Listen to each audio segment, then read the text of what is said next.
اگر تم لاکھ کوششوں کے باوجود میرا کچھ نہیں بگاڑ پائے تو بہتر ہے تھوڑی سی کوشش اپنے لیے کر لو، شاید تمہارا کچھ بن جائے۔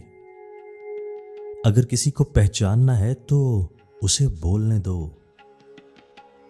اگر آپ کے ارد گرد کوئی مجبور، پریشان حال یا مصیبت زدہ ہے تو مت سمجھیں یہ اس کی آزمائش ہے، یہ آپ کی بھی آزمائش ہے۔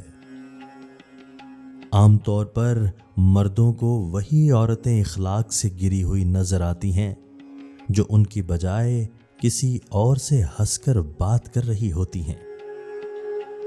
بے پرواہ ہو جاؤ، زندگی آسان ہو جائے گی۔ تنہا بیٹھا کرو، تمہیں سب سوالوں کے جواب مل جایا کریں گے۔ مرد بھی عجیب ہے، اس سے شادی نہیں کرتا جس سے چھپ کر ملتا ہے، اور اس سے شادی کر لیتا ہے جس سے کوئی اور چھپ کر ملتا ہے۔ زندگی میں موقع دینے والے کو دھوکا اور دھوکا دینے والے کو موقع کبھی نہ دینا۔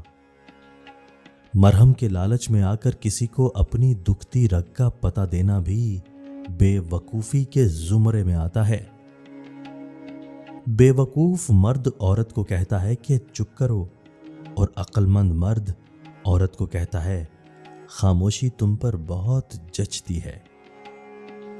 ہمیشہ خوش رہیں، خاص طور پر ان کے لیے جو آپ کو خوش دیکھنا نہیں چاہتے۔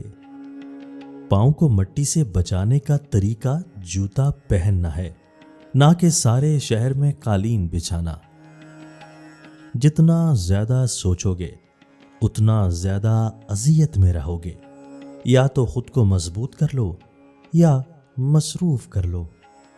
اپنے راز خود تک محدود رکھ کر بہت سی پریشانیوں سے بچا جا سکتا ہے۔